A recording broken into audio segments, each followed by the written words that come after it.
Vikramshila IAS coaching institute 14 बीघा ऋषिकेश। प्राचीन भारत का इतिहास कर रहे थे हम लोग, एंशिएंट हिस्ट्री ऑफ इंडिया कर रहे थे। उसमें 7 स्टार चैप्टर चल रहा है हमारा मौर्य साम्राज्य, और मौर्य साम्राज्य में काफी कुछ मैं पढ़ा चुका हूं। आज मैंने पढ़ाना है मौर्यकालीन न्यायिक प्रणाली। मौर्यकालीन न्यायिक प्रणाली का मतलब कि मौर्य काल में न्याय प्रणाली कैसी थी। तो मौर्यों के एक तंत्रात्मक शासन व्यवस्था में जो सर्वोच्च न्यायाधीश होता था वो कौन होता था? सम्राट होता था। कौन होता था? यानी मौर्यों में एक तंत्रात्मक शासन व्यवस्था में सर्वोच्च न्यायाधीश सम्राट होता था। सबसे छोटा न्यायालय ग्राम न्यायालय था। सबसे छोटा न्यायालय ग्राम न्यायालय था, जहां ग्राम वृद्धों की सहायता से न्याय करता था। यानी सबसे टॉप पे जो न्यायाधीश है वो राजा है, जो सबसे छोटा न्यायाधीश है वो कौन है? ग्रामिक। क्योंकि गांव का जो प्रधान था उसको क्या बोलते थे? ग्रामिक बोलते थे। और ग्रामिक क्या करता था? वृद्धों की सहायता से न्याय करता था। ग्राम न्यायालय के ऊपर संग्रहण, खारवटिक, द्रोणमुख, स्थानीय। कौन कौन? संग्रहण, खारवटिक, द्रोणमुख, स्थानीय एवं जनपद न्यायालय थे। पाटलिपुत्र में केंद्रीय न्यायालय था जो सबसे ऊपर था। ग्राम तथा राजा के न्यायालय के अतिरिक्त समस्त न्यायालय 2 प्रकार के होते थे। ये पहले भी बता चुका हूं मैं, अभी फिर बता रहा हूं। धर्मस्थीय यानी सिविल कोर्ट। धर्मस्थीय मतलब सिविल कोर्ट यानी दीवानी न्यायालय, जहां जमीन जायदाद के मुकदमे जाते थे। ठीक है। दूसरा था कंटक शोधन यानी फौजदारी न्यायालय। फौजदारी न्यायालय मतलब क्रिमिनल कोर्ट। कोर्ट भी 2 प्रकार के होते हैं, एक सिविल कोर्ट होता है, क्रिमिनल कोर्ट होता है। आधुनिक समय में ट्रिब्यूनल्स भी होते हैं, अधिकरण भी होते हैं। पर मैं ये बोल रहा हूँ कि मेन जो आप देखेंगे वो क्या? जमीन जायदाद से संबंधित जो मुकदमे जाते हैं वो कहाँ जाते हैं? दीवानी न्यायालय में। उसको उस जमाने में धर्मस्थीय बोलते थे। और जो मर्डर वगैरह अन्य चीजें जो ऐसे क्रिमिनल जो केस जाते थे वो क्रिमिनल कोर्ट में जाते थे। उस क्रिमिनल कोर्ट या फौजदारी न्यायालय को बोलते थे कंटक शोधन। धर्मस्थीय न्यायालय का न्यायाधीश धर्मस्थ क्या कहलाता था? या तो धर्मस्थ कहलाता था या उसको व्यवहारिक भी कहा जाता था। यानी धर्मस्थीय न्यायालय यानी जो सिविल कोर्ट था उसका न्यायाधीश धर्मस्थ या व्यवहारिक कहा जाता था, जो दीवानी के मामलों से संबद्ध था। और जो कंटक शोधन था, कंटक शोधन न्यायालय, उसके न्यायाधीश में जो होता था वो प्रदेष्टा, उसको क्या बोलते थे? प्रदेष्टा। कंटक शोधन न्यायालय के न्यायाधीश को प्रदेष्टा संज्ञा प्राप्त थी और वह फौजदारी के मामलों से संबंधित था। अशोक के शासनकाल में नगर का न्यायाधीश व्यवहारिक और जनपद का न्यायाधीश रज्जुक होता था। अशोक के भाई तीसरा शिलालेख पढ़ा आपने अशोक का? युक्त, राज्युक और प्रादेशिक नाम पढ़ा होगा आपने। तो अशोक के शासनकाल में नगर का न्यायाधीश क्या कहलाता था? डिस्ट्रिक्ट मजिस्ट्रेट क्या कहलाता था? व्यवहारिक। और जनपद का, जनपद ऊपर होता है, जनपद का न्यायाधीश क्या कहलाता था? रज्जुक, है ना? राज्युक या रज्जुक। मौर्यों का दंड कठोर था। अंग विच्छेदन और मृत्युदंड तक के प्रावधान थे। अंग विच्छेदन मतलब हाथ काट देना, पैर काट देना, इस तरह के दंड भी दिए जाते थे और मृत्युदंड भी दिया जाता था। कारीगरों की अंग क्षति करने, कर की चोरी करने और राज्य के धन का गमन करने पर मृत्युदंड मिलता था। अगर आपने किसी कारीगर का हाथ तोड़ दिया, पैर तोड़ दिया, तो सीधे क्या था? मृत्युदंड था। किसी भी कारीगर के अगर हाथ पैर आपने तोड़ दिए या लड़ाई हो गई या आपने उसके हाथों को नुकसान पहुंचा दिया तो समझ लीजिए मृत्युदंड मिलना है। क्या मिलना है? कर की चोरी कर दी, टैक्स इवेजन, अगर कर की चोरी कर दी तो भी मृत्युदंड मिलना है। और अगर राजकीय धन का गबन कर दिया तो भी मृत्युदंड मिलना है। क्या मिलना है? नहीं आया समझ में? अभी जैसे आप देखते होंगे वर्तमान में भ्रष्टाचार क्यों है? क्यों है भ्रष्टाचार देश में? क्योंकि दंड विधान कठोर नहीं है। अगर अभी ऐसे फिर हो जाए कि जहां आपने क्या सरकारी धन का 10 रुपए भी खाए तो मृत्युदंड मिलेगा, 10 करोड़ भी खाए तो भी मृत्युदंड मिलेगा, तो आदमी डरेगा, फिर तब नहीं करेगा। लेकिन फिर वही है कि इतने कठोर दंड देने में क्या? कारीगरों की अंग क्षति करने, कर की चोरी करने और राज्य के धन का गबन करने पर मृत्युदंड मिलता था। ब्राह्मण विद्रोहियों को जल में डुबोकर मृत्युदंड दिया जाता। ये आईएएस का क्वेश्चन है। यूपीएससी ने एक बार क्वेश्चन पूछा कि मौर्य काल में अगर कोई ब्राह्मण है और वो विद्रोह कर देता है, राजद्रोह कर देता है, तो उसको कैसे मारते थे? मृत्युदंड कैसे देते थे? आंसर, पानी में डुबोकर। कैसे? और ये उत्तर प्रदेश विशेष वालों ने भी पूछा। तो जल में डुबोकर मृत्युदंड दिया जाता था। सामान्य अपराधों में आर्थिक दंड दिया जाता था। कौटिल्य 3 प्रकार के आर्थिक दंडों का उल्लेख करते हैं, जैसे पूर्व साहस दंड, मध्यम साहस दंड और उत्तम साहस दंड। कौन कौन से? पूर्व साहस दंड, मध्यम साहस दंड और उत्तम साहस दंड। छोटा मोटा अपराध है तो पूर्व साहस दंड। ये भी पूछेगा कितने पण लगते थे इसमें, क्या कि पूर्व साहस दंड में कितने पण देने होते थे, मध्यम साहस दंड में कितने पण देने होते थे और उत्तम साहस दंड में कितने पण देने होते थे, वो मैं आगे बताऊंगा आपको। फिलहाल आप ये समझ लीजिए कि कौटिल्य ने 3 प्रकार के आर्थिक दंडों का उल्लेख किया है, पूर्व साहस दंड, मध्यम साहस दंड और उत्तम साहस दंड। जिस अपराध के संबंध में कोई प्रमाण नहीं मिलता था वहां जल, अग्नि और विष द्वारा दिव्य परीक्षा ली जाती थी। जल परीक्षा, अग्नि परीक्षा और विष परीक्षा। ये समझ में आ गया? ठीक है। धर्मोपधाशुद्ध अमात्यों को ही न्यायाधीश नियुक्त किया जाता था। न्याय व्यवस्था धर्म, व्यवहार, व्यवहार बोलते हैं पुराने कानूनों को, व्यवहार मतलब पुराने कानून, चरित्र यानी परंपरा और राजाज्ञा पर आधारित था।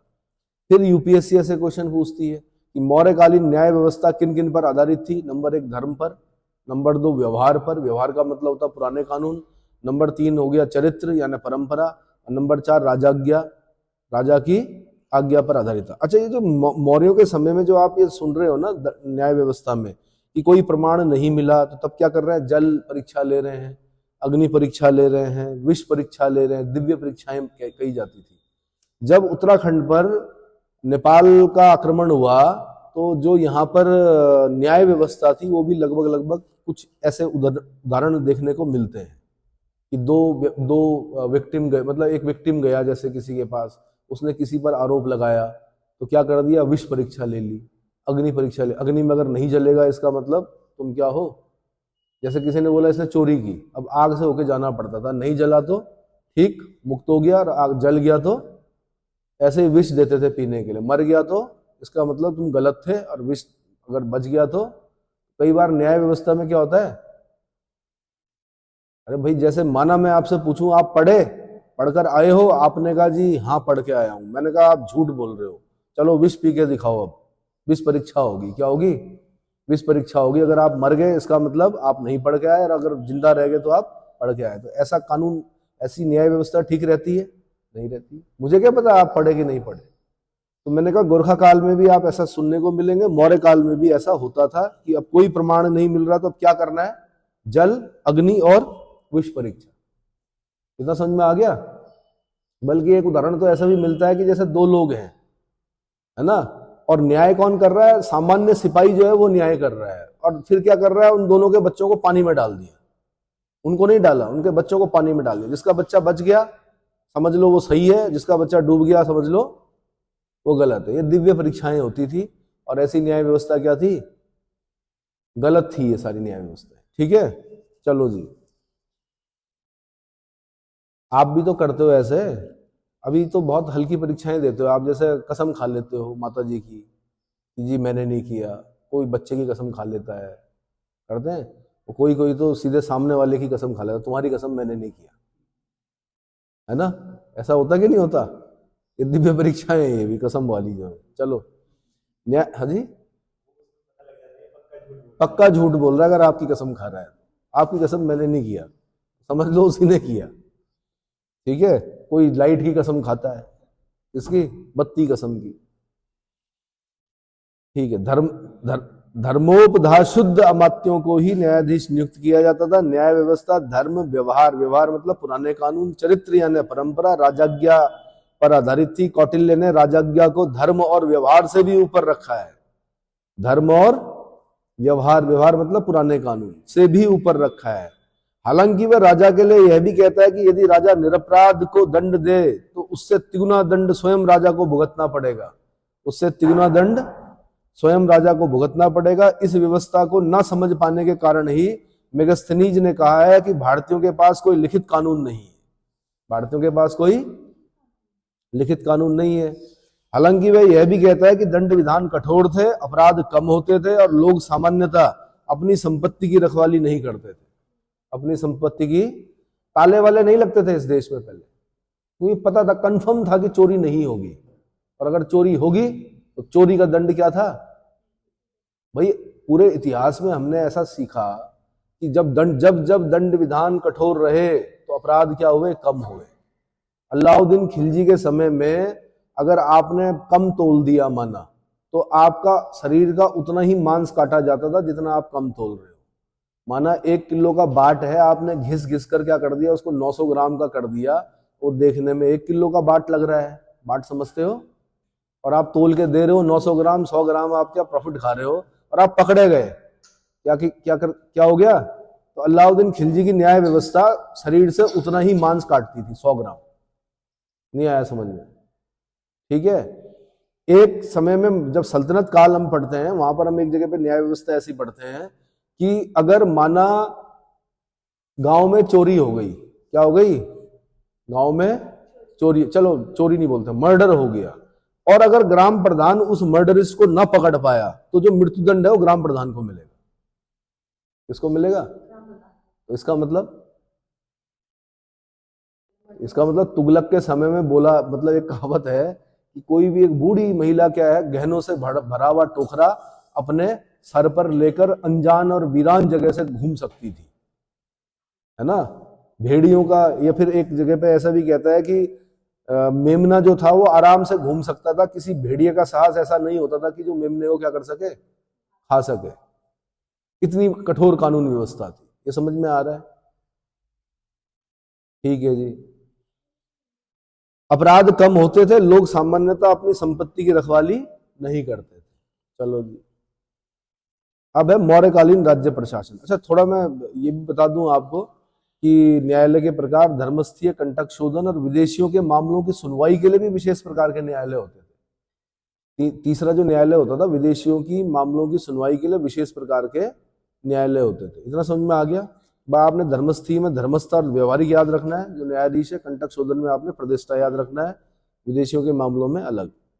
एक उपधा परीक्षण क्वेश्चन पूछा गया एक बार, उपधा परीक्षण से। उपधा परीक्षण क्या था मौर्य काल में, तो विभिन्न पदाधिकारियों की नियुक्ति के संदर्भ में किया जाने वाला परीक्षण उपधा परीक्षण कहलाता था। भिन्न भिन्न अधिकारियों के लिए इस परीक्षण का आधार मानक अलग अलग था। जैसे मंत्रियों के लिए सर्वोपधा शुद्ध, न्यायाधीशों के लिए धर्मोपधा शुद्ध, धर्मोपधा शुद्ध, ठीक है। जैसे अभी भी है, यूपीएससी का आप पेपर देते हो तो क्या ढूंढते हैं आपके अंदर, आपके एथिक्स का एक पेपर होता है, आपके अंदर मॉरलिटी ढूंढी जाती है उसके माध्यम से। आपके अंदर नैतिकता है कि नहीं है, नीति शास्त्र पढ़े हो, एथिक्स, उससे संबंधित क्वेश्चन आएंगे, केस स्टडी आएगी, और उसमें नंबर कोई ऐसा नहीं होता कि कोई पर्टिकुलर आंसर नहीं होता उसका, आपके आंसर के आधार पर यह तय किया जाता है कि आपकी सोच कैसी है। और कभी कभी वो बनावटी भी होती है। आप प्रैक्टिस करोगे, केस स्टडी करते रहोगे तो हो सकता है कि आप अंदर से क्या हो, दुष्ट हो, लेकिन आपने लिखने में क्या कर दिया, ये दिखा दिया कि मेरे बराबर तो कोई मॉरल है ही नहीं, मेरे बराबर अकाउंटेबिलिटी किसी के अंदर है ही नहीं, मैं ही सर्वश्रेष्ठ हूं। तो सिलेक्शन इस चीज पे भी हो जाते हैं कई बार। इतना समझ में आया। लेकिन जैसे सीडीएस है, जैसे एसएसबी है, एसएसबी जब ली जाती है तो उसमें भी यही होता है। पीपी, जैसे पिक्चर परसेप्शन डिस्कशन टेस्ट हो गया, या वर्ड एसोसिएशन टेस्ट हो गया, है ना, या जितने भी आपके जो टेस्ट होते हैं उनसे आपकी साइकोलॉजी को पढ़ा जाता है कि आप ऑफिसर बनने लायक हो भी नहीं हो। आपके पास कितने भी सर्टिफिकेट हो एनसीसी के, आप आरडी परेड करके आ रखे हो, उसकी मतलब वो वैल्यू नहीं है। आपके मेन वैल्यू है कि एसएसबी में आप क्या कर रहे हो, लिख क्या रहे हो। समझ में आ गया, नहीं आया समझ में। सोच कैसी है आपकी, पॉजिटिव है कि नेगेटिव है। आपसे पूछा गया कि एक्सीडेंट पे लिखिए, टाइम नहीं देते हैं, वो बहुत कम टाइम देते हैं। आपने कहा एक्सीडेंट होते रहते हैं इस देश में, इतने लोग मरते हैं। ये कोई पॉजिटिव सोच नहीं हुई। पॉजिटिव सोच ये हुई कि एक्सीडेंट को अवॉइड कर सकते हैं, ट्रैफिक यातायात नियमों का पालन करके आप दुर्घटनाओं को क्या कर सकते हैं, कम कर सकते हैं, है ना। आपसे पूछा फेलियर के बारे में, पूछ लिया, आपने कहा कि फेलियर मतलब नेगेटिव शब्द है, आपने उस पर क्या कर दिया, नेगेटिव लिख दिया, तो इसका मतलब आप ऑफिसर बनने लायक नहीं है। लेकिन आपने अगर ऐसा लिखा कि failure can be overcome through hard work, इसका मतलब आप समझते हो कि जो असफलताएं हैं हार्ड वर्क से क्या हो सकती हैं, ओवरकम की जा सकती है ना। समझ में आ रहा है। और कोई नेगेटिव वर्ड बताओ। पॉजिटिव लिखना है उस पर, पॉजिटिव कहानी बनानी है आपने पीपीडीटी में। तो वो बड़ा अच्छा टेस्ट होता है। मतलब जो अधिकारी बनता है फौज में, आर्मी में या डिफेंस में, वो उसका जो 5-10 दिन की एसएसबी होती है, उसमें उसका मेडिकल से लेकर ये सब चीजें चेक की जाती है। साइकोलॉजी कैसी है, समझ में आ गया। तो ऐसे ही मौर्य काल में उपदाह परीक्षण बोलते थे उसको। जैसे आज आर्मी में भेजने से पहले एसएसबी होती है, या आईएएस में जाने से पहले आपका क्या होता है, एक तो रिटर्न में ही होता है आपका एथिक्स वगैरह पूछा जाता है, और एक आपका क्या होता है इंटरव्यू जो होता है, उसके माध्यम से वो पहचान लेते हैं कि ये व्यक्ति अमुक व्यक्ति लायक है कि नहीं है। ठीक है। ऐसे ही एक बार क्या हुआ था कि बैंकिंग के जो बैंकिंग सेक्टर में क्या हो गया था कि जो लोग बुजुर्ग थे वो बड़े क्या बर्डन रहता था उन पर काम का, तो बड़े चिड़चिड़े से रहते थे। तो पेपर बैंक के पेपरों में एक पोर्शन डाला गया, कौन सा, कि आपके अंदर सेंस ऑफ ह्यूमर है कि नहीं है। तो 8-10 क्वेश्चन, अब तो नहीं आते हैं मेरे ख्याल से, लेकिन किसी जमाने में 8-10 क्वेश्चन सेंस ऑफ ह्यूमर के डाले जाते थे। सेंस ऑफ ह्यूमर समझते हो? सेंस ऑफ ह्यूमर नहीं समझते हो? जैसे ऐसा क्वेश्चन आता था कि राम जंगल में गया, उसे एक शेर मिला।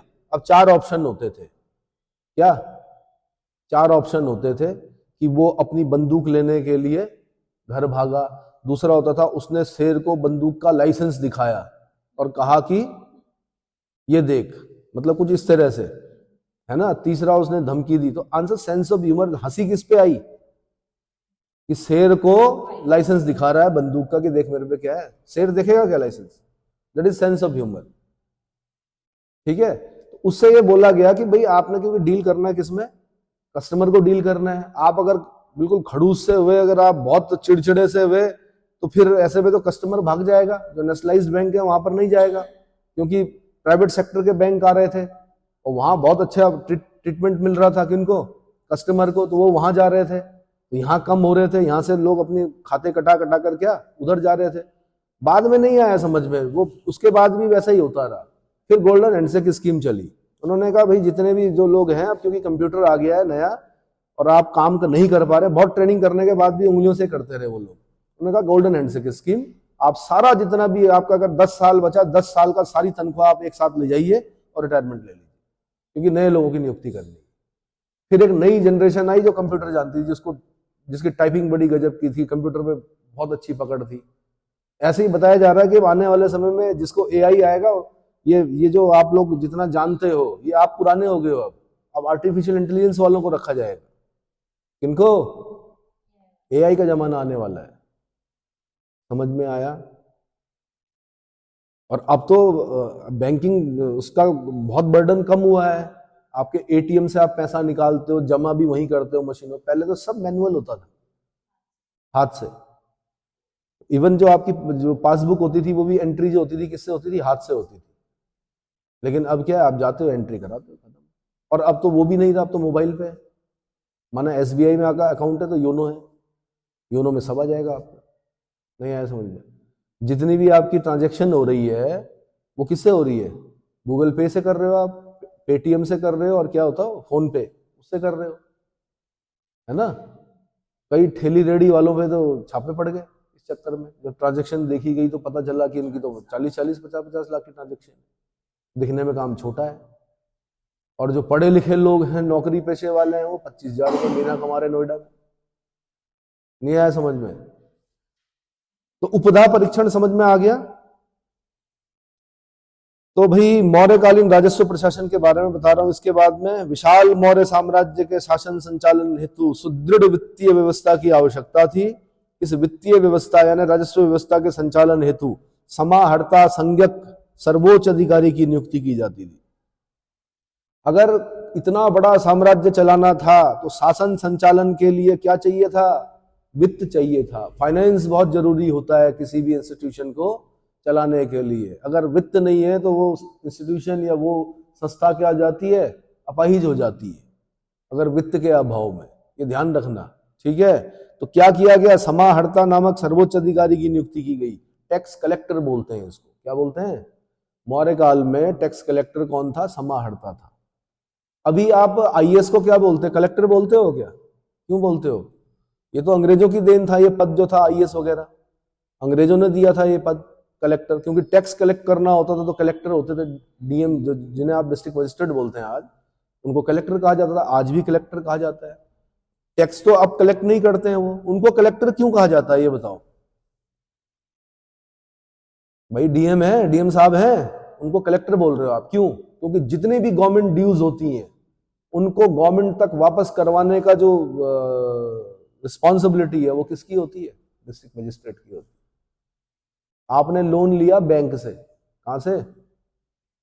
बैंक से, और आपने नहीं चुकाया, कार्रवाई कौन करेगा?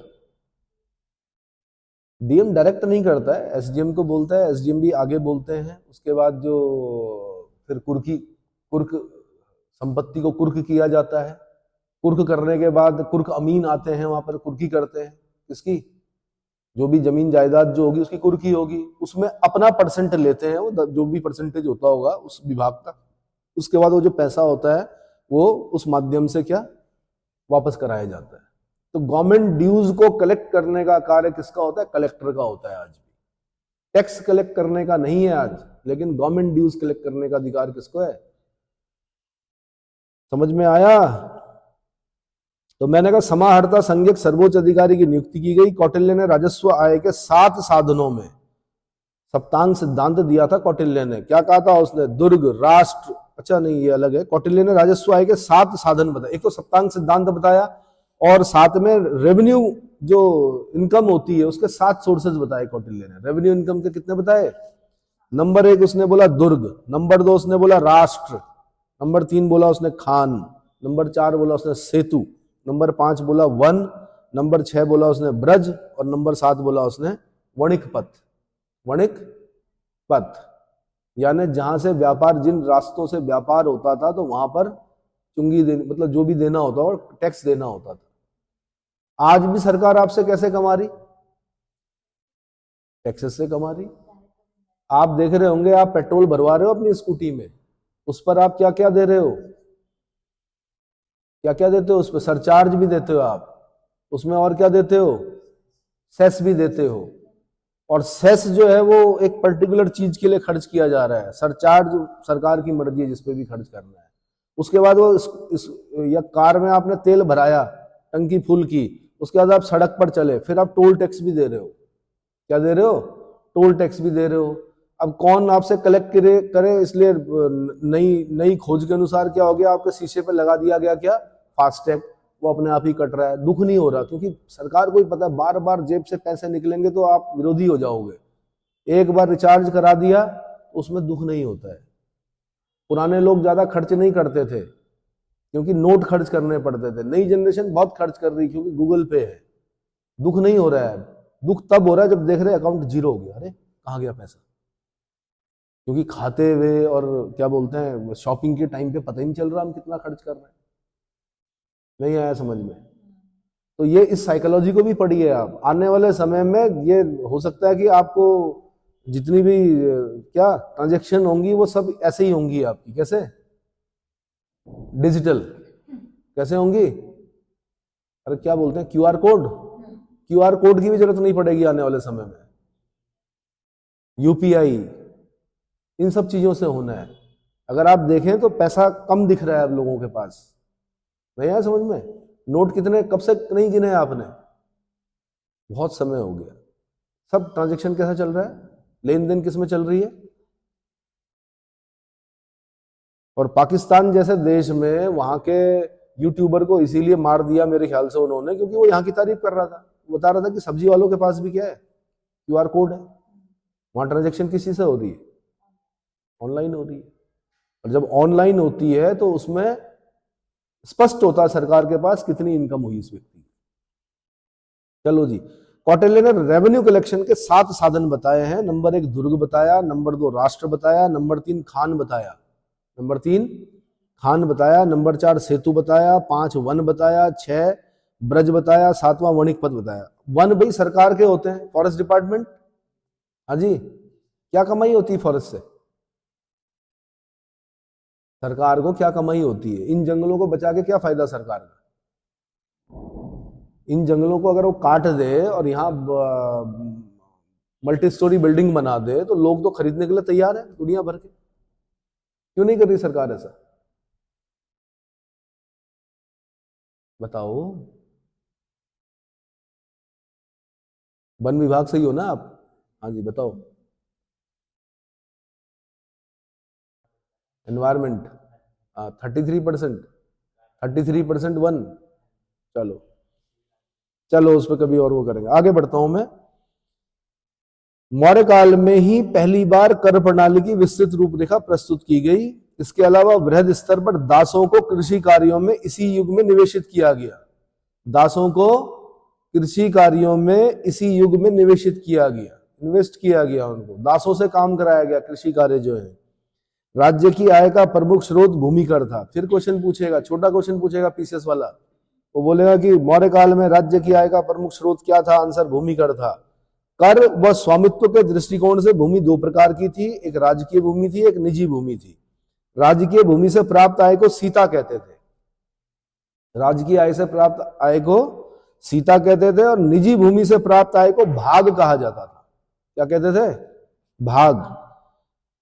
मौर्य काल में राज्य द्वारा प्रत्यक्ष नियंत्रित गांव की कृषि भूमि पर लिए जाने वाले भूमि कर सीता कर कहलाते थे। इस भूमि पर खेती करने वाले कृषक को उपज का 1/6 भाग राज्य कर के रूप में देना होता था। इसका मतलब टैक्स जो था वो बहुत कम था, 1/6। कितना? 1/6। अगर उसको डिजिट में निकालेंगे तो कितना आएगा? डेसिमल में कितना आएगा? 6 1 जा 6 और 6 6 जा 36, यानी लगभग 16 सही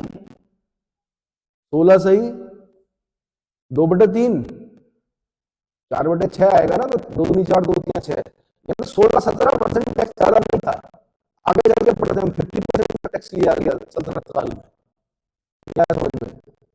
अभी जो कर था वो कम था कि आप राजकीय भूमि पर कृषि कर रहे हो, आपको कितना देना है? खाली 1/6 देना है। ठीक है। मेगस्थनीज के अनुसार कृषक को 1/4 भाग देना होता था। अब 1/4 भाग जो ज्यादा हो गया, 25% हो गया 1/4। मेगस्थनीज कहता है कि कृषक को 1/4 भाग देना होता था। उसके बाद फिर बलि, ये एक प्रकार का उपकर था जिसे राजा भाग के अतिरिक्त प्रजा से लेता था। उपकर मतलब कर के ऊपर कर, सेस बोल सकते हैं आप, सरचार्ज बोल सकते हैं आप, सेस होता है वो करना। तो ये एक प्रकार का उपकर था जिसे राजा भाग के अतिरिक्त, भाग तो ले रहा है, साथ में बलि था।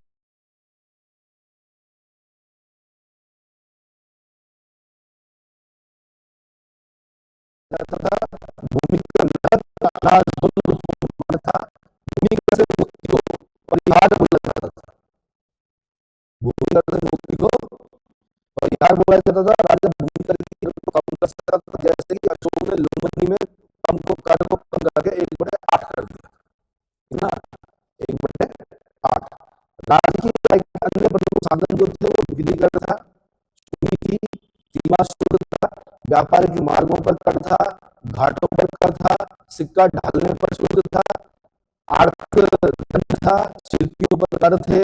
अब सिक्का ढालने पर शुल्क कैसे? माना आपको सिक्के ढलवाने, आपके पास सोना है, गहने हैं, आप अपने गहने लेके जाओगे मिंट में, रात साल होगी, वहां पर जाओगे, वहां पर आपको कुछ भाग देना पड़ेगा उस सोने का, और आप अपने लिए क्या करोगे? उस गहने के 50 सिक्के क्या कर दिए आपने? अपने लिए ढलवा दिए।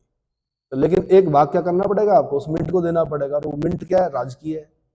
नहीं आया समझ में? टकसाल जिसको बोलते हैं, मिंट मतलब टकसाल, यानी जहां सिक्के ढाले जाते हैं। मौर्यकालीन विभिन्न प्रकार के प्रमुख कर जो हैं वो, जैसे बिक्री कर, कोई भी वस्तु शुल्काध्यक्ष द्वारा चुंगी लगाए जाने के बगैर नहीं खरीदी बेची जा सकती। जो शुल्काध्यक्ष था, जब वो चुंगी लगाएगा उसके बगैर ना तो आप किसी चीज को खरीद सकते थे ना बेच सकते थे, तो ये बिक्री कर था। ऐसे विष्टि था एक, बेगार श्रम को विष्टि कहते थे। वैदिक काल में भी पढ़ा हमने। बेगार जो था, फोर्स लेबर जिसको बोलते हैं, इसके लिए आपके कॉन्स्टिट्यूशन में आर्टिकल 23 दिया गया है ना, प्रॉबिट किया गया है उसको। ह्यूमन ट्रैफिकिंग और फोर्स लेबर को आर्टिकल 23 में क्या किया गया है? प्रतिषिद्ध किया गया है ना। मानव के दुर्व्यापार और ब्लात श्रम बोलते हैं उसको, क्या बोलते हैं? ब्लात श्रम को प्रतिषिद्ध किया गया है। तो बेगार बोलते हैं आपने काम तो करवाया लेकिन पैसा नहीं देते हैं उसके बदले में। समझ में आ गया? जैसे पहले होता था कि दादाजी ने 100 रुपए लिए थे जमींदार से, अब क्या हुआ कि दादाजी तो चुकाते चुकाते क्या, मूलधन नहीं, ब्याज चुकाते चुकाते चले गए। फिर पिताजी ने चुकाया, पिताजी भी क्या कर रहे, चुका रहे 100 की जगह आपने 700-800 रुपए चुका दिए, पर वो 100 रुपए जो मूलधन था वो नहीं चुका।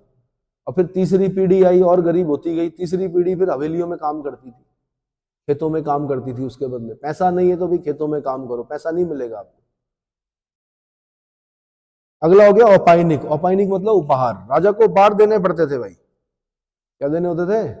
उपहार देने होते थे। ऐसे प्रवेश्य, आयात कर था ये, इंपोर्ट टैक्स। इंपोर्ट टैक्स को क्या बोलते थे?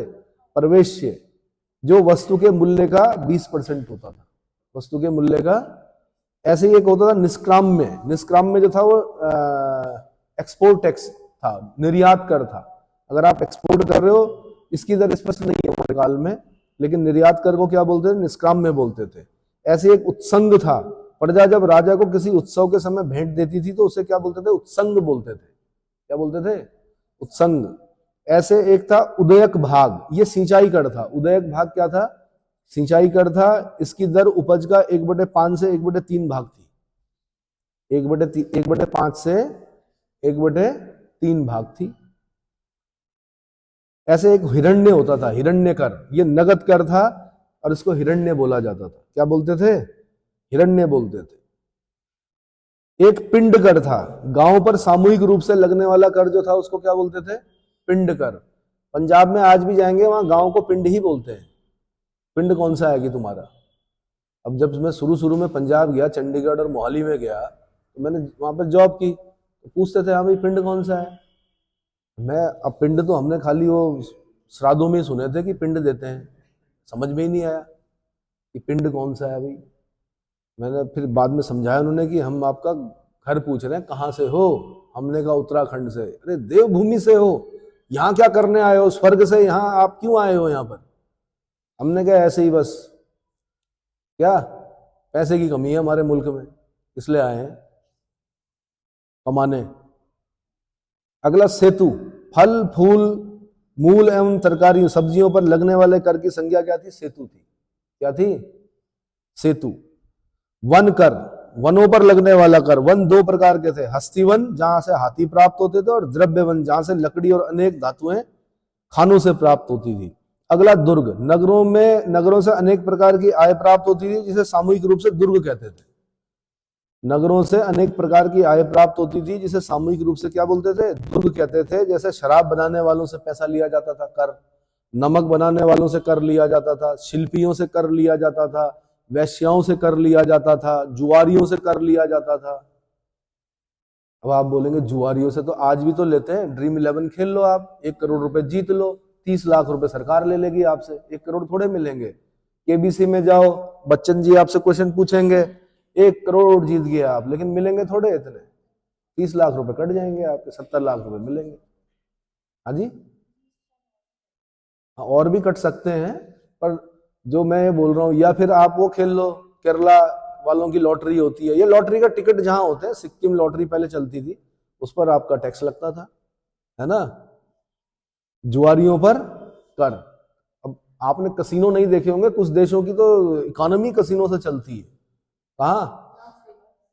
लास वेगास हो गया, या इधर चले जाओ, चाइना के नीचे कौन सा देश है वो, जैकी चैन है जाके, वहां कसिनो है, बड़े बड़े लोग आते हैं, अमीर लोग जिनके पास अति पैसा है। कहाँ जाते हैं वो लोग? अरे क्या नाम है भैया?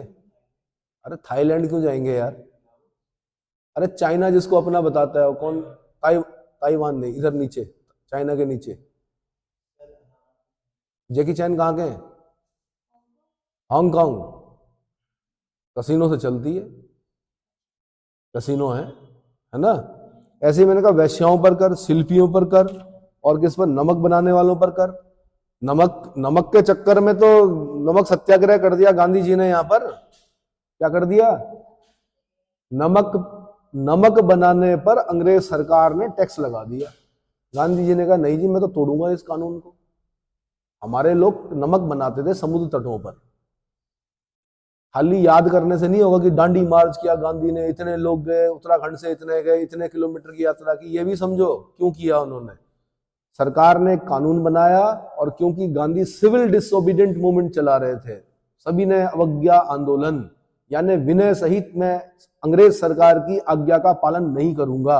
अंग्रेज सरकार ने कहा कि समुद्र तटों पर नमक नहीं बनाएगा कोई भी, कर लगेगा। उन्होंने कहा मैं तो बनाऊंगा, क्या करूंगा? अंग्रेज सरकार ने कहा नमक कोई नहीं उठाएगा यहां से। कहां से? समुद्र तटों से। गांधी ने कहा मैं विनय सहित आपकी आज्ञा का पालन नहीं करूंगा, मैं नमक उठाऊंगा। तो डांडी जो कि नवसारी डिस्ट्रिक्ट गुजरात में पड़ता, वहां क्या किया गांधी ने? एक चुटकी नमक उठाया। सरकार की क्या की? अवज्ञा की। उसी को बोलते हैं सिविल डिसोबीडिएंट मूवमेंट। क्या? डिसोबीडिएंट मतलब अवज्ञा, सिविल मतलब सविनय, अवज्ञा। समझ में आया? और अंग्रेज सरकार हिल गई, एक चुटकी नमक से हिल गई अंग्रेज सरकार। गांधी इरविन पैक्ट करना पड़ा। क्या करना पड़ा? उम्मीद है इतना समझ में आ गया होगा। मौर्य काल में मैंने कहा और कौन कौन से कर हैं? राष्ट्र हो गया एक, राष्ट्र यानी, अच्छा जैसे एक और बताया मैंने शराब बनाने वालों पर, तो आपने सुना होगा एक विभाग है आपका, कौन सा? आबकारी।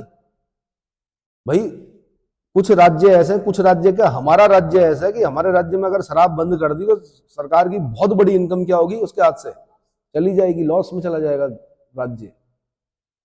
यानी राज्य ही शराब बना रहा है, राज्य ही उसको बेच रहा है, राज्य संरक्षण भी दे रहा है। किनको? वो जो शराब की सरकारी दुकानें जिनको ठेका बोलते हैं, ये पता है? धरना देके देखो आप, पुलिस आएगी आपको उठाने के लिए, क्योंकि सरकार ही बिकवा रही है।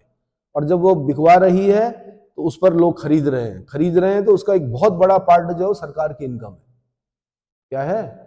अगर लेकिन जो कुछ समृद्ध राज्य जैसे गुजरात, वहां शराब नहीं बिकती है। बिहार में नीतीश बाबू ने क्या किया? शराब बंद करवाई। आजकल बिहार में उसकी बड़ी इज्जत है जिसके घर के आगे ताड़ी का पेड़ है। ताड़ी समझते हो क्या? किस चीज का पेड़ होता? ताड़ी का। ताड़ी निकलती है जिससे, ताड़ी नेचुरल शराब होती है, उसकी बड़ी इज्जत है कि उसके घर में पेड़ है भाई, क्योंकि जो पीने वाले होंगे वो तो क्या करेंगे, है ना? तो ये बताना चाह रहा हूं। ऐसे ही मैंने कहा राष्ट्र, ग्रामों व जनपदों से प्राप्त आय को राष्ट्र की संज्ञा दी जाती है। ग्रामों और जनपदों से प्राप्त आय को क्या बोलते हैं? राष्ट्र बोलते हैं। प्रणय, ये बड़ा इंपॉर्टेंट है, ये तो उत्तराखंड पीसीएस का भी क्वेश्चन है, आईएएस का भी है और यूपी पीसीएस का भी है, कि प्रणय कर क्या था।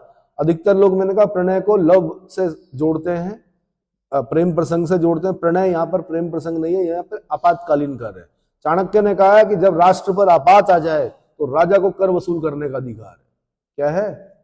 राजा को कर वसूल करने का क्या है? अधिकार है। तो समझ में आ गया।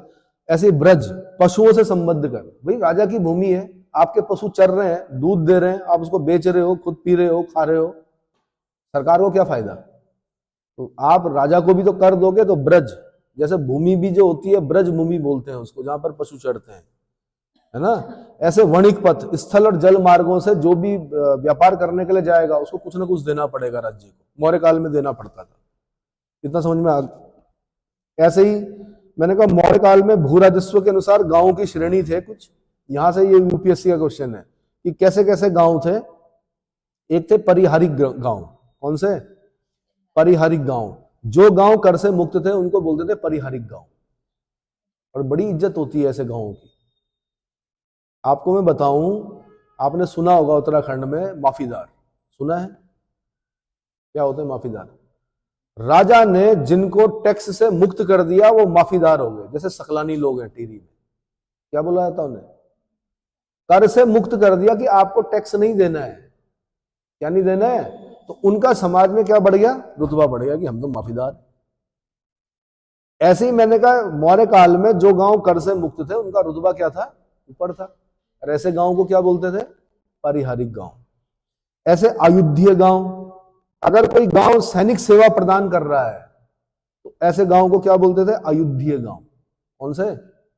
यानी जब लड़ाई लड़नी होती थी तो इन गांव से ये क्या करते थे? सैनिक सेवा प्रदान करते थे। ऐसे ही होते थे हिरण्य गांव। नगद कर्ज देते थे जो गांव, उनको बोलते थे हिरण्य गांव। क्या बोलते थे? एक होते थे कुप्पे गांव। कच्चा माल देने वाले जो गांव थे उनको बोलते थे कुप्पे गांव। क्या? और एक थे विष्टि गांव। बेगार देने वाले जो गांव थे उनको क्या बोलते थे? विष्टि गांव बोलते थे। इतना समझ में आ गया। राजकीय आय का एक भाग सम्राट के व्यक्तिगत खर्च पर और दूसरा भाग राजकीय कर्मचारियों के वेतन पर, तीसरा भाग सैन्य खर्चे पर, चौथा भाग लोक कल्याणकारी कार्यों पर व्यय होता था। राज्य का वार्षिक बजट यानी आय व्यय का विवरण समाहर्ता द्वारा तैयार किया जाता था। आय व्यय का विवरण कौन तैयार करता था? समाहर्ता।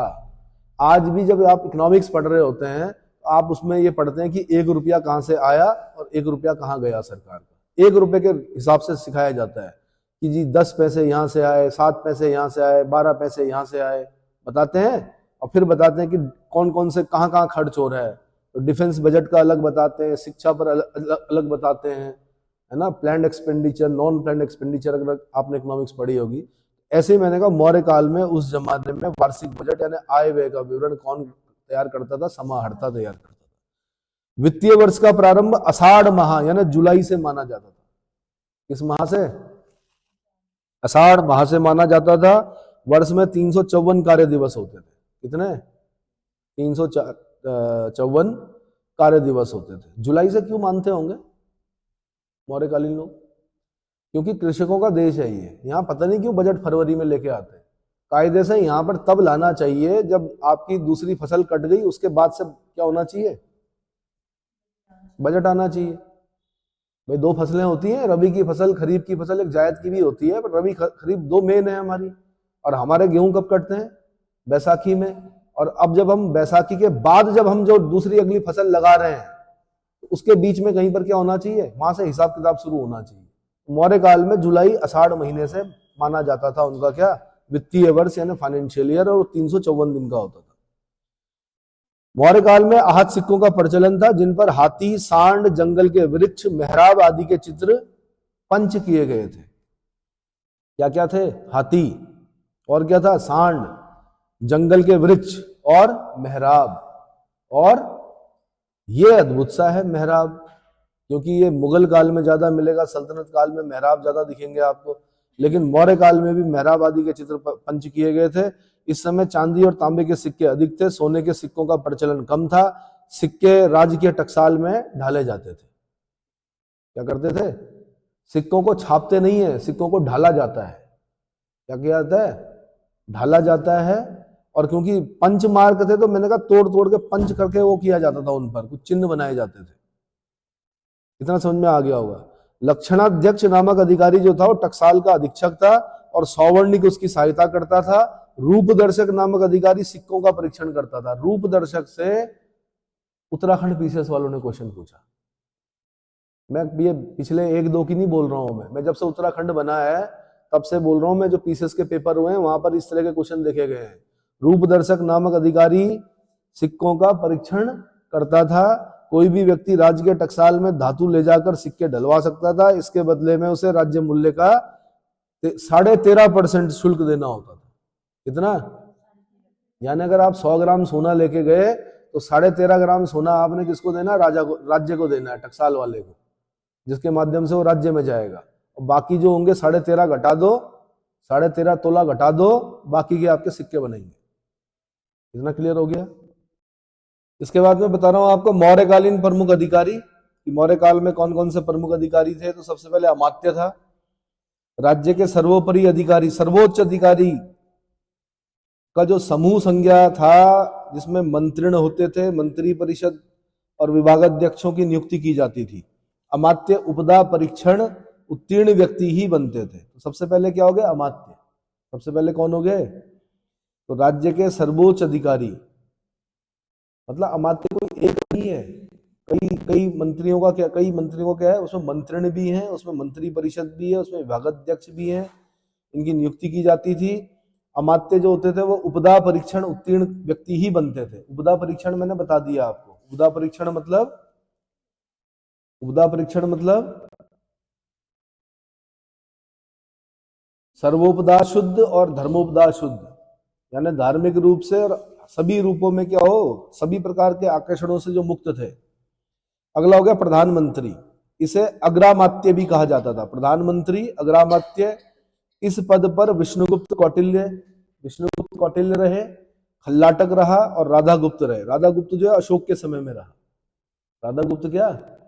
जो कौटिल्य हैं यानी जो विष्णुगुप्त हैं या चाणक्य हैं, वो चंद्रगुप्त मौर्य के भी प्रधानमंत्री रहे और बिंदुसार के भी रहे कुछ समय तक। उसके बाद बिंदुसार का जो मंत्री बना, प्रधानमंत्री, वो बना खल्लाटक। और अशोक के समय में जो अशोक का प्रधानमंत्री था वो कौन था? राधागुप्त था। कौन था? राजा नहीं, राधागुप्त। उसके बाद अध्यक्ष, यूनानियों ने मजिस्ट्रेट की संज्ञा दी है। इनको अध्यक्षों को, इनके अधीन किसी विभाग का भार दिया जाता था इनको। क्या दिया जाता था? कोई एक विभाग दिया जाता। ऐसे नागरक, अर्थशास्त्र के अनुसार नागरक, नगर का प्रमुख अधिकारी जो होता था वो नागरक होता था। अर्थशास्त्र में लिखा हुआ नगर का प्रमुख अधिकारी नागरक। ऐसी एस्ट्रोनोमोई, मेगास्थनीज के अनुसार नगर का प्रमुख अधिकारी क्या कहलाता था? एस्ट्रोनोमोई। ऐसे धम्म महामात्य या धर्मयुक्त, प्रजा में नैतिक और आध्यात्मिक उन्नति के अधिकारी जो होते थे वो, उनको क्या कहते थे? धम्म महामात्र। क्या कहते थे? अशोक ने अपने शिलालेख में कह रखा है कि मैंने 5वें वर्ष धम्म महामात्रों की नियुक्ति की। सॉरी, 5वें शिलालेख में कहा कि मैंने 5वें शिलालेख में कहा अशोक ने कि मैंने धम्म महामात्रों की नियुक्ति की है। तीसरे शिलालेख में बोलता हूं युक्त, राज्युक और प्रादेशिक की नियुक्ति की, है ना। उसके बाद आते हैं प्रादेशिक। ये मंडल के मुख्याधिकारी होते थे, जैसे इस समय आयुक्त होते हैं, जैसे कुमाऊं कमिश्नर, गढ़वाल कमिश्नर, आयुक्त बोलते हैं। कमिश्नर मतलब होता है आयुक्त। तो जैसे आज हम आयुक्त बोलते हैं, उस जमाने में बोलते थे प्रादेशिक। मौर्य काल में क्या बोलते थे? ऐसी प्रदेष्टा होता था, ये फौजदारी न्यायालय का मुख्य न्यायाधीश होता था प्रदेष्टा। ऐसे व्यवहारिक होता था जो वो दीवानी न्यायालय का मुख्य न्यायाधीश होता था। दीवानी न्यायालय मतलब सिविल कोर्ट का मुख्य न्यायाधीश। ऐसे रज्जुक होता था जनपद का प्रमुख राजस्व अधिकारी, जिसे बाद में न्यायिक अधिकार भी प्रदान किया गया। कहाँ का? जनपद का। कहाँ का? जनपद का प्रमुख राजस्व बोलते हैं रेवेन्यू को। रेवेन्यू ऑफिसर जो है वो कौन है? रज्जुक है।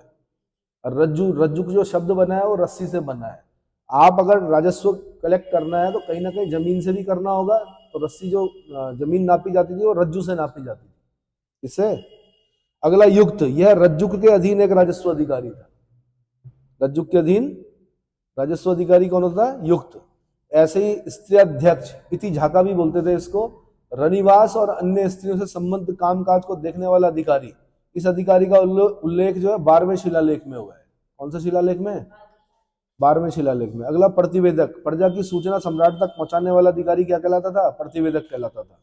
श्रेष्ठिन, व्यापारिक श्रेणियों का अध्यक्ष क्या कहलाता था? श्रेष्ठिन कहलाता था। यही आगे चलकर श्रेष्ठी बने, यही आगे चलकर सेठी बने। आज जो कास्ट है सेठी, वो कहीं ना कहीं पूर्व काल में उनके पूर्वज क्या रहे होंगे? श्रेष्ठिन रहे होंगे। ऐसे पुलिसानी, ये जनसंपर्क अधिकारी होता था। कौन होता था? पब्लिक रिलेशन ऑफिसर होता है, क्या बोलते हैं उसको? पीआरओ। पब्लिक रिलेशन ऑफिसर जो होता था वो पुलिसानी होता था। ऐसे समस्थैतिक, ये पर्यावरण से संबंधित अधिकारी था। समस्थैतिक, समस्थैतिक। ऐसे राजपर्णी होता था, ये गणिका सभापति होता था। गणिका यानी वैश्याएं, राजपर्णी, गणिका सभापति। ऐसे सदकाम महामत्य होता था, ये मंत्री पत्र से संबद्ध होता था। द्रोण मापक जो होता था वो सर्वेक्षण करता होता था। एग्रोनोमी जो होता था वो जिले के ग्रामीण क्षेत्र के सड़क निर्माण का अधिकारी, भूमि नापजोक करना, जलाशय निरीक्षण, राजस्व अधिकारियों को देखरेख करने वाला अधिकारी क्या कहलाता था? एग्रोनोमी कहलाता था। यहाँ से बहुत हार्ड क्वेश्चन बना है एग्रोनोमी और एस्ट्रोनोमी से, ठीक है। रूपदर्शक, यहाँ से क्वेश्चन बना है, मुद्रा परीक्षण करने वाला अधिकारी क्या कहलाता था? रूपदर्शक। ऐसे सौवर्णिक, टकसाल का प्रधान अधिकारी और लक्षणाध्यक्ष का सहायक क्या कहलाता था? सौवर्णिक कहलाता था। ऐसी गोप, 10 ग्राम, जिसको कि संग्रह भी बोलते थे, इसका प्रधान अधिकारी कौन होता था? गोप। ऐसी ब्रज भूमिक, ये उत्तराखंड पीछे से क्वेश्चन है, ब्रज भूमिक, ये पशुधन अधिकारी होता था। क्या होता था? पशुधन अधिकारी। जैसे यहाँ भी आपको ट्रेनिंग दी ऋषिकेश, पशुधन प्रसार अधिकारी, क्या काम होता उनका? पशुधन का प्रसार करना, उनका इलाज करना। जैसे हॉस्पिटल्स में आपके कंपाउंडर्स होते हैं डॉक्टर के साथ, वैसे ही पशुधन प्रसार अधिकारी वेटनरी में क्या करते हैं? टीकाकरण, अन्य चीजें, बीमारी, कोई भी चीज है। ऐसे स्थानिक जो होते थे वो क्या होते थे? ग्राम भू राजस्व संग्रहक होते थे। गांव के भू राजस्व का संग्रह कौन करता था? स्थानिक करता था। कौन करता था? स्थानिक। ऐसे ही मैंने कहा सिक्के जो होते थे, स्वर्ण सिक्के को निष्क बोलते थे। क्या बोलते थे? निष्क या सुवर्ण, जिसका वर्ण अच्छा हो, सुवर्ण या निष्क। चांदी का सिक्का जो पर्ण कहलाता था, क्या कहलाता था? पर्ण, या कभी कभी रुप्य रूप, कभी कभी धरण, कभी कभी कारसापर्ण। पर्ण जो था सबसे ज्यादा प्रचलित था मौर्य काल में, और एक मासक में 4 कांकड़ी होते थे। कितने मासक? क्या होता? तांबे का सिक्का जो होता था, मासक या कांकड़ी बोलते थे। मासक बड़ा सिक्का था, कांकड़ी छोटा सिक्का था तांबे का। एक मासक में 4 कांकड़ी, एक मासक में चार काम करनी है। अगले लेक्चर में आपको मैं मौर्यकालीन सामाजिक स्थिति के बारे में बताऊंगा, social conditions of Maurya age. साथ में मैंने आपको बता दिया क्वेश्चन कैसे कैसे बनते हैं, इसको बार बार रिवाइज करना है, ठीक है।